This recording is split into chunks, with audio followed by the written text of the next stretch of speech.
and welcome to our monthly get-together with the Mayor of Lansing, brought to you by City Pulse and Message Makers. I'm Burl Schwartz from City Pulse, and I'm pleased to be here again with Mayor Andy Schor. Andy, before we get started on more serious topics, you attended the first and hopefully annual Margarita Fest down at the Lansing Center's riverfront. What'd you think, and what did you vote for? You know, I thought it was awesome. I thought it was great. I saw people there. I saw lots. I mean, it was packed. It was sold out. It was packed, even with the rain coming down a little bit. You know, I had a woman who I was talking to, and she said, there are all these festivals with all this beer and stuff. She said, I'm not a beer drinker, but I came downtown because I love margaritas. I think you got a whole different segment of people there that wouldn't have come for other things. So I thought it was ingenious. I thought it was a great event. Thank you. It really was. We tried, my wife and I were there, and we tried a few of the samples. I really liked the MP Social. They had a beet margarita, and I'm not a beets fan, but the taste was good. I liked Grand River Brewery out of Jackson. They put salt around the edge, and it mixed well with their drink. Acapulco they had two different ones. They had a classic, and they had a kind of a one with seltzer in it, and that was interesting. I think that's because they ran out of one. Oh, that could be. That could be. That would explain it. So we tried maybe 6 or so. We didn't want to try all of them, but we tried maybe 6 of them, and it was fun, and it was a lot of people there. It was great to see.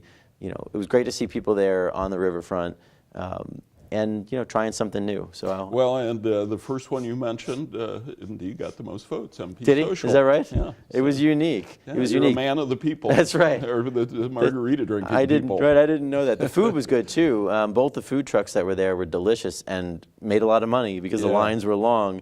But it was really good. We had the tacos from the taco truck. My wife's a vegetarian.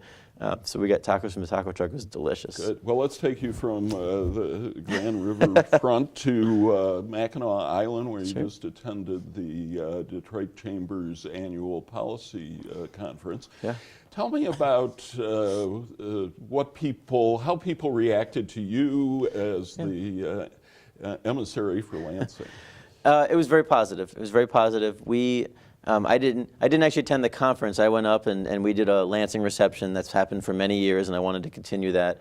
We're very interested in showing the progress and the greatness of Lansing to the Southeast Michigan community. We met with developers and others, investors from the Detroit area to see if they would be willing to come to Lansing and put their money into Lansing.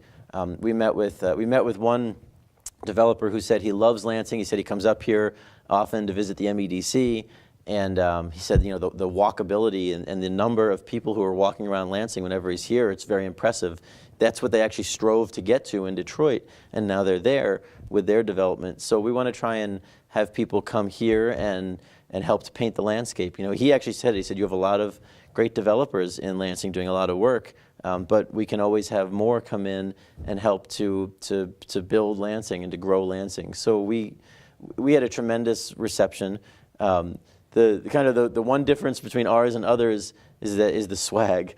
We have all these sponsors who come in, and you have hospitals with chargers and cups, and Lansing Brewing is there with sunglasses, and they did a tap takeover. So they had all of their beers on tap at Mary's Bistro, including the Shore Style, which was popular. So it was very cool to have kind of a taste of Lansing, all the different goods and kind of swag things. So there were a lot of people there to check it out, get the information, hear what I had to say, hear what some of our sponsors had to say, and take a few of the goodies that showcame Lansing. So any follow-up yet? Anybody? Not yet. We actually have a list of people that we'd like to follow up with. I met with, again, a host of investors, several who said that they thought they could invest in Lansing. So we are, as a development team, going to hit up those investors. We had one who said that they'd be willing to put several $1 million of equity investment into projects if we have the right project. So we need to follow up with them and get them the right project. So, I think it'll bear fruit. I didn't really want to be on Mackinac Island for 2 days away from things that we have here in the city and my family. But I was on the phone most of the time to my staff back here, texting and on the phone. So there really was not a lot of relaxation and in meetings all day. So, it was busy, but I think we got some things accomplished. We'll see what bears fruit. Very good. Speaking of developers, City Council is turning its attention to the Red Cedar project, the old golf course on Michigan Avenue. What's the lay of the land there? They had they went by our development agreement that we proposed line by line. They did that last night. It was about 4 hours. And they asked a lot of good questions. They had LEAP there. They had the developers and the gentleman who worked with the city. And they went through it. And I think that they asked good questions. I believe we put together a good proposal. The one thing that's come up in the last few months, and I think we discussed this at our last show, was the use of local labor. And in that time, we've gotten together with the developers, and they have come up with an agreement that they have signed that says that they're going to use local labor here. And when we are out of labor, or if there's a skill that our folks can't accomplish, then they'll go outside the region. And one of our benefits right now is we have so much work in the pipeline. You've got a $500 million McLaren proposal, which is now more like $600 million. You've got the Board of Water and Light. You've got many of the things that several different developers are doing. With all of that, all of our labor is off the bench. So all of our electricians and carpenters and plumbers and pipe fitters, they're all working. So if Red Cedar comes in, and this is another $240 million project, if they can't get the talent here in Lansing, if they can't have the building trades available, then they'll have to go outside. But we wanted to make sure that they are here first, using our folks first, and they've signed something agreeing to that, and I think that was a big sticking point. So we'll see what other issues council raises. It's just a first step. They have to vote to set the public hearing, which I think they're going to take that vote on Monday. If there's 5 votes to set the public hearing, then the public hearing would happen the week after, so the last week in June. And then after the public hearing, council can vote on the development agreement that we've put before them. That takes 6 votes to pass. And if that passes, then we move forward. There's a brownfield plan that will be submitted in the next few months that talks about the brownfield and tax dollars being captured. And I know we've talked about this in the past. The city will bond for $10 million, and that will be paid back by the increased value of the property and by the developers. So there's not a tax dollar that's really at risk here. So if the development agreement's approved, then the developers bring a brownfield plan. They work with LEAP on the city staff, and that'll come in the next few months. And if that's approved, then shovels in the ground. But several steps in the meantime that we're waiting to see what happens. I heard if a lot. If. Is that suggesting that there is a possibility this may not happen? There's definitely a possibility. Why? You'd have to ask City Council that question. If there are 8. Well, you must be asking. Well, we are. There are 8 City Council members, and we're going to hear what their questions and concerns are. Don't you already know at this point? We don't, because this was the first presentation to council of the development agreement. It's been on file for a month and a half, but this was the first time that they went line by line through. So we'll follow up this week, see what questions and concerns. I need 5 votes to set a public hearing. Then the public gets to weigh in further, and then we need 6 votes for the development agreement to pass. So we will have these conversations with council. I think we put forward a very good product, so I'm not sure what the questions or complaints or issues will be, if there are any. So we'll see. Now that they have gone through it in a public meeting, line by line, in their committee of the whole, we'll see what the follow-up is, and we will work with them. If there are people, if more than 2 people are adamantly opposed, regardless, then it dies, and that's the process. That's the charter, and that's the way it works in the city of Lansing. We propose, and council has to have 6 votes in order to pass it because it's parkland. But we'll see. What are likely concerns? You said the local labor issue is settled. Yeah, I believe it's settled. Now, some people at council last night didn't think that it was strong enough, or indicated concerns that it's not strong enough. The labor community, or at least some of the folks I've spoken with in the labor community, believe it's strong enough, and the developers have signed it. So that could be an issue, whether council members don't believe it's strong enough. We're selling it for $2.2 million, and the appraisal was higher than that, was between 6 and 7 million, so people have complained about the sale price. Now, of course, if you sell it at its actual appraisal, then we just sell the property, and we really don't have any chance to have any strings attached and to have a development agreement. It would just be a straight sale. Lowering the sale price and, in essence, making the developers bond for 2/3 of it kept us with a little bit of control to make sure that we know what's going in that property. It's going to be 2 hotels, it's going to be green space, it's going to be a senior housing, it's going to be a student housing. All of that we can dictate because we are lowering the sale price and bonding for them and not just selling it for $6 million. So, but that has been a concern raised by members of the public and some city council members that we're selling it for less than the appraised value. What other issues? Joel Ferguson, over the years, he's the local developer, has been a lightning rod. Yes. Is that playing a role in this? For some people. For some people. Now, for me, he's a minority partner in the development. And do I like some of the things he said? I don't, but I'm not going to. Vis-a-vis MSU. MSU, yep. But I'm not gonna shut down a development that I believe will be very good for the city because someone says things that I disagree with in the newspaper. He's free to say what he wants, and I may not like it, but the reality is this proposal is going to be it's going to be the entryway to the city. It's going to have hotels. It's going to have restaurants. It's going to have green space with trails and music and an ice skating rink. It's going to have housing for seniors. It's going to have student housing. Do I like all of it? I don't love all of it, but I do believe it's going to be a very good development in a space right now that is not being used and won't be used. Mm-hmm. So, if someone says something I disagree with in the newspaper, I won't like it, but I won't stop growth for Lansing because of it.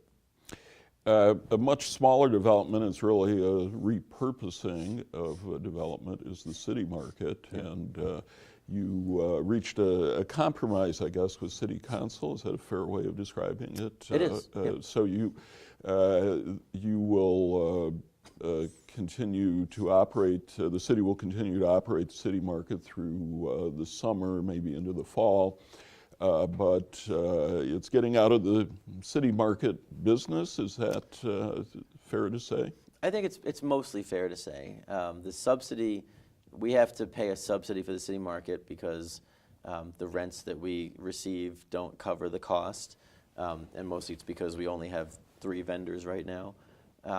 And yeah, the city council said they didn't want to subsidize a bar, which I don't disagree with. I don't like subsidizing a bar either because the waterfront is kind of the main piece of the city market right now.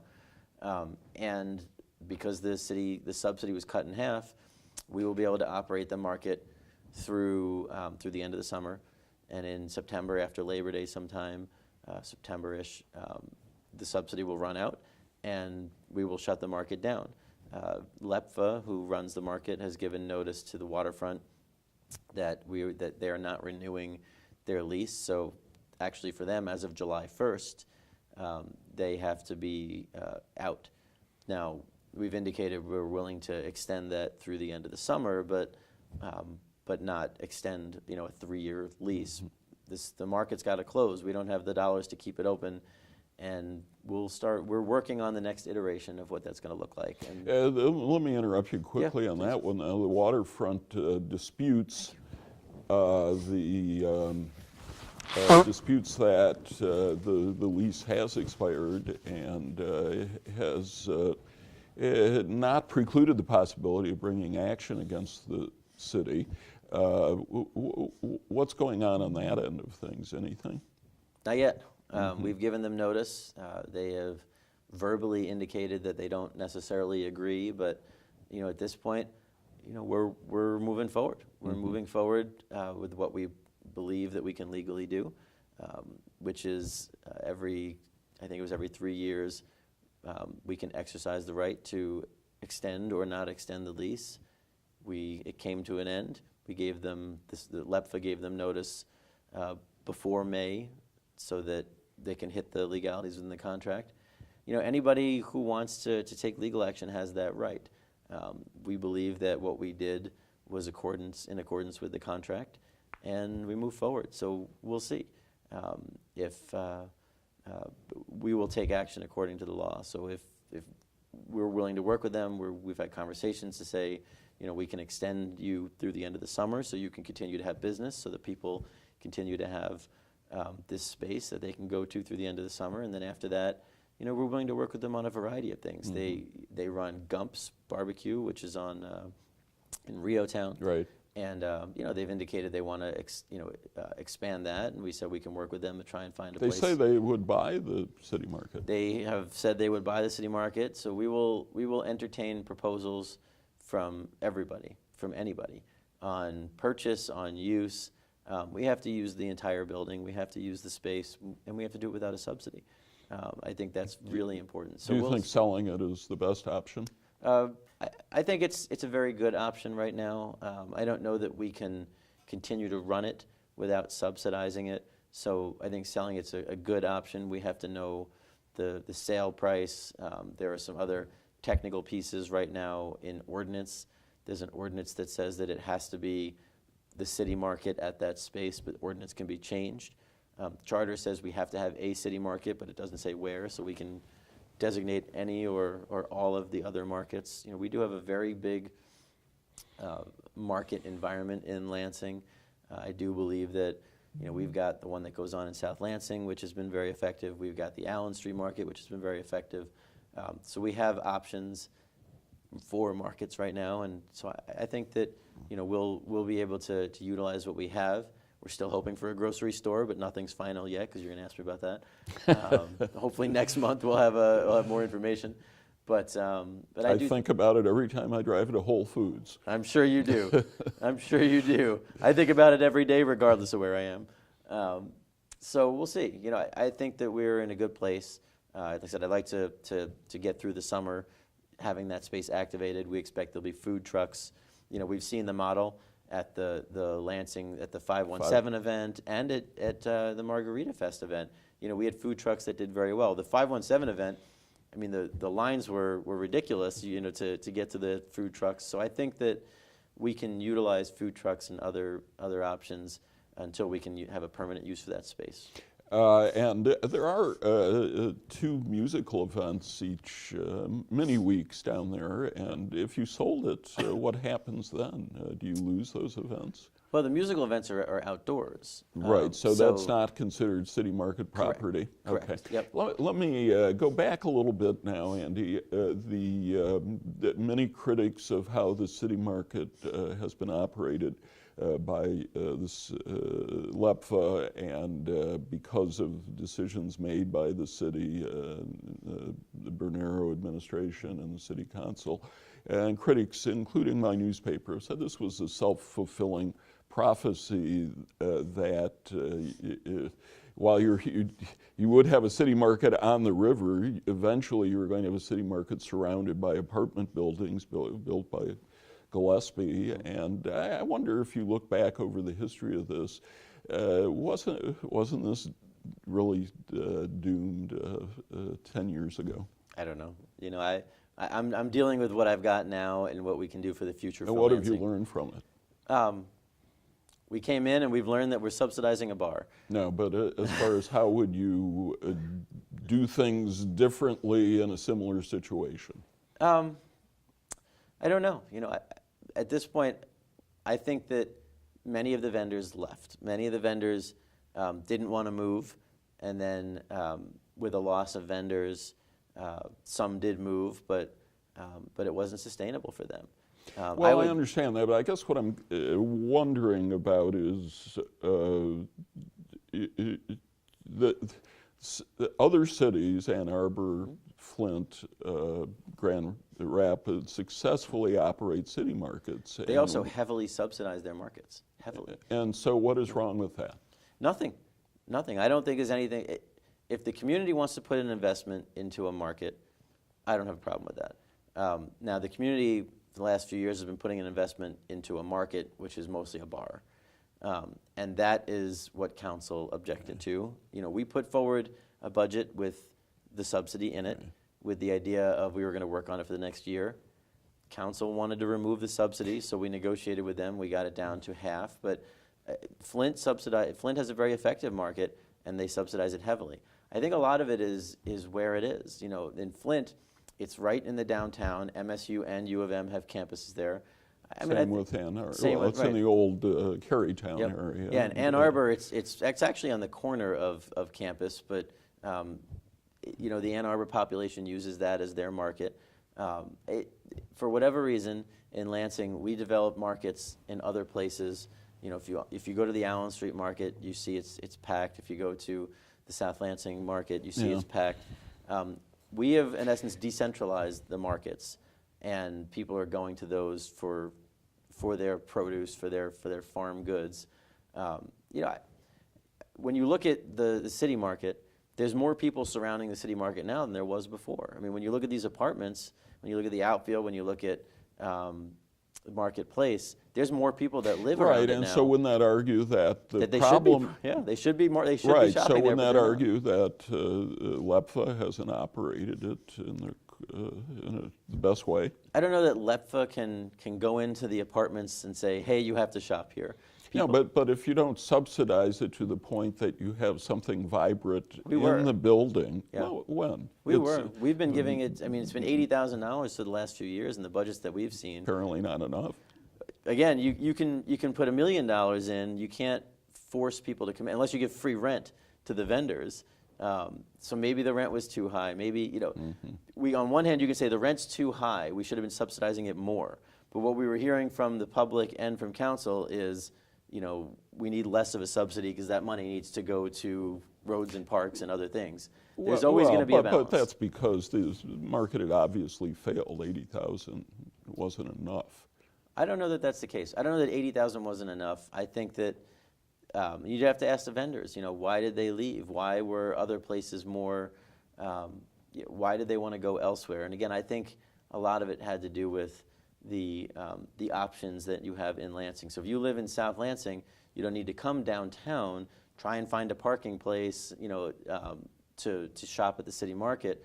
You would go to the downtown, to the South Lansing one. If you live on the east side, you're going to Allen Street because it's in your neighborhood. I think people found other options. You know, my wife and I used to shop at the city market. We'd get our eggs, we'd get our milk, but I think that people found other options. And when you look at Grand Rapids, when you look at Flint, they didn't find other options. They used this as their option. So it was, I think in Lansing we evolved. I don't think it was that we didn't put enough money into it from a subsidy. I think that people evolved to shop in other places that maybe were more convenient to their home, or for whatever reason, visitors weren't stopping there before going out of town. Do you think we're losing anything? Losing anything in terms of the market leaving? Yeah. Right now, when you look at January on, you know, I'd like to relocate the waterfront somewhere else and make a more effective use of that space.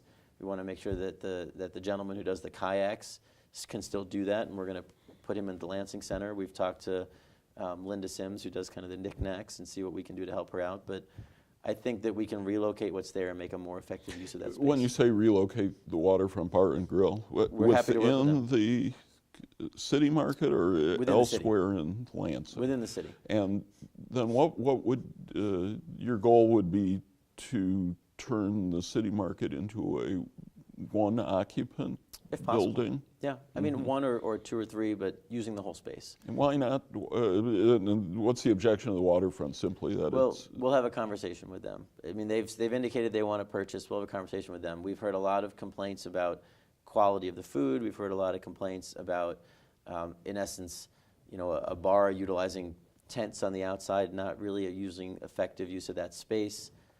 I'm sure they disagree. We're going to look at that space in its entirety, and we're going to see what's the best use for it. And like you said, Waterfront has indicated they want to purchase, and they may offer something. We have others who have approached us also about utilizing that space and offering. So we'll make an evaluation of the best use of that space and move forward. It could be a lease. It could be they purchase the property. City council members have indicated they're open to a sale of the property. Or a sale of the building. The property would be a lease because it's parkland. So we'll assess all of our options. All right. The city hall hinges on what to do with the jails and the courts. Sheriff Rigglesworth apparently, as of a few weeks ago, said no to the concept of working together on a lockup. I wouldn't go that far. He is, and I think Todd writes good articles. I think that piece was a little off. Okay. How so? Scott and I are very close. This isn't a Rigglesworth versus Schor issue. The sheriff has indicated that he does not want to do a 24-hour-a-day, 7-day-a-week facility. He believes that he cannot get the staffing for it, that we can't get the corrections officers for it. We believe that, I believe, and I know many on council and many in Lansing believe that we should be running a lockup that's 24 hours a day, 7 days a week, where you can bring arrests, fresh arrests. The sheriff has a holding cell here in Lansing for circuit court, but expects that people are going to bring prisoners down to Mason. We have concerns that if we don't have a lockup, we have to bring prisoners down to Mason. That takes cops off the street. But he's put forward other ideas and proposals. The question is, if we get rid of the lockup, how much dollars are we talking about that we use to operate that lockup? My preference is to have a lockup in Lansing, so if a police officer arrests one or several people, he or she can bring that person right to the lockup here in Lansing and not have to be on the road for 20 minutes to Mason and then 10 minutes to book them and then 20 minutes back. So we would take an officer off the road for an hour. It's a disagreement. So if he doesn't want to operate it, if he doesn't want to merge together our lockups and then operate it 24 hours a day, 7 days a week, then we'll look at other options. He said he doesn't want to do that. You said you're not going to get involved in helping pass the jail millage. The question that Todd had asked me was, will you be putting your political capital towards the jail millage? And I said, we have to focus on our capacity here in Lansing. My hope was that the jail millage would include dollars to assist with a combined lockup here in Lansing as well as the jail in Mason. With the lockup not really being on the table as a combined lockup here in Lansing, then those dollars won't go towards the lockup in Lansing. So this is not my fight. This is my fight right now is for Lansing. Now, Todd also asked me, this didn't make the story. Passing the millage is not your fight. Yeah, several of the county commissioners have been very involved in this, and they are advocating this to the people of Lansing, to the people of Ingham County, and the people will make a decision based on what's best. Now, Todd did ask me for the story, and this didn't make the story. He asked me how I'm going to vote, and it's the gotcha question. How are you going to vote? I said, I'm going to vote yes. I was a county commissioner for 10 years, and that jail is in pretty bad shape. It's still using like the crank system with the bars, and they need a new facility that's safe for the prisoners. They have a liability. Prisoners, we've seen this in our lockup. Prisoners they hang themselves. They try and injure themselves, and you need an effective jail to be able to prevent that. So I think that they do need a new jail. They added some money at the end to move the circuit court judges over from the courthouse to this new justice complex, and they're going to have to explain that as well as the costs for the new jail to the residents. I was not involved in any of those conversations, so it's not for me to argue the details, but we do need a new jail. I wish that some of that money would go towards a joint lockup here in Lansing so we could effectively utilize the space here in Lansing, but that doesn't seem to be on the table right now. So what options have you heard that make any sense? Well, first we're looking at the courts. We have to figure out where the court is going to go. We would very much like to combine with the county. We would love for the county to take over 54A in a consolidation, and we're having those conversations this week. In fact, we're having a conversation if we can get 54A and B to consolidate, as well as the Mason Court 55 with the county into one. I think that would be the most effective. Figure out where those are going to go, and then there can be a lockup in that place. we believe we can combine with the Veterans Memorial Building on Kalamazoo downtown for the courts. If we combine with East Lansing as well, and we want it to be closer to East Lansing or in the Frandor area, so it's centralized, we're open to that if we can combine courts. And if there has to be a lockup at whatever that place is, we can put a lockup there. But I think the court discussion has to come first, and we have to see where we can get in terms of consolidating courts. If that doesn't happen for some reason, then we can talk about moving our court again to the Veterans Memorial Building. So we have to figure out the court option. Once we figure out the court option, we'll figure out the lockup option, and then we move to City Hall.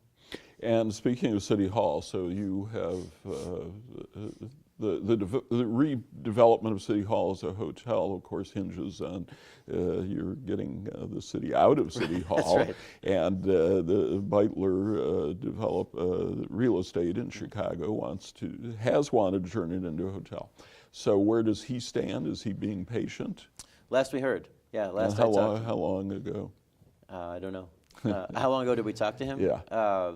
When we made the announcement that that we were putting it on hold, so it was maybe 2 months ago, a month and a half ago. We've had conversations remotely. At this point, we expect that he is continuing to be interested until we hear otherwise. So we'll see. I have made it abundantly clear that we have to get the courts out. We have to figure out what we're doing with the lockup. Then we will look at, where's the new space, and make the decisions on the new space as well as the old space. But you got to get through steps 1 and 2, the courts and the lockup, before you can get to 3 and 4, which is new and old City Hall. All right. So last topic, roads and sidewalks. You put some extra money in the budget that's coming out starts in July. You said during the campaign you would, in essence, poll local neighborhoods. Is there a process in place to do that? We've been doing it. We had 3 of them already. We've been in every ward. The last one is this week. It's our roads. I think we're calling it our Roads and Infrastructure Road Show or something like that. But we've been doing it. We've already had 3 meetings. We were in the 2nd, 3rd, and 4th wards. So we were at the Schmidt Center, we were at Sycamore Creek Church, and we were at one other location in the 4th ward that I can't think of offhand. And we had really good conversation with residents, talking about priorities, which streets, funding priorities and options, how much we get from the state and feds. Really good discussions and conversations. There's been 40 to 50 people at each one. For any of your watchers here, any of the folks watching this, all the presentations are online. So you can go to the city website, so even if people have not been able to get there, they can see the presentations online on the dollars. We've had people tell us that what streets they want. We've had people tell us they want to spend more to fix sidewalks and to fix roads. And we're working on all that. We're working on procedures. With sidewalks especially, we're looking at kind of an area-wide sidewalk fix. You go outside and your sidewalk is broken and you want it fixed, but realistically, if you're walking to the park or you're just going for a walk, you don't just walk on your sidewalk, you walk the neighborhood sidewalks. So area-wide, if people want fixes, then we've got options available. We put more money into sidewalks in the budget, and city policy basically is that the resident pays half and the city pays half. But again, if we can do it area-wide, then we can get all of the residents paying a little bit, along with the city putting in money. If the sidewalks are broken and it's the city's fault, then the city will evaluate that and put more in. So we have somewhat of a process, and we're putting together more of a process. But we've been talking to neighbors and residents. I'm excited for the last one this week. And we're putting together a roads plan. We're expecting more money from the state, which is great. The state has a surplus, and I've been told that they will be sending us more money. Their fiscal year starts October 1st, so whatever money we get from them very likely will be into the winter, but possibly in the spring. So we're already booking contractors for more work in the spring. We got more money from the state last year, so we have booked more contractors. Unfortunately, a lot of them are booked up, but we're getting them wherever we can. We've fixed several streets. We fixed Kalamazoo on the east side, Main Road. We fixed Pine Street downtown, which is a main road. We are fixing the rest of Jolly on the south side from MLK to Pleasant Grove, and then we're putting together a plan to do overlays throughout neighborhoods, and we're fixing hundreds and hundreds and hundreds of potholes. And I remind your viewers that go to the Lansing Connect app or type in Lansing Connect in Google and go to the website to report potholes. We usually get to them within 24 to 48 hours unless there's rain or other conditions, but you report it, we get there pretty quickly. So we're doing what we can do with the money we have, but we're spending a lot of money and we're doing a lot of fixes for roads and infrastructure. Very good, and I think we're finished for this month, but we'll see you again in July. Look forward to it. Thanks so much. Thank you. Well, that does it for another month. As I said, we will be back with Lansing Mayor Andy Schor in July. Thanks so much for watching. I'm Burl Schwartz from City Pulse.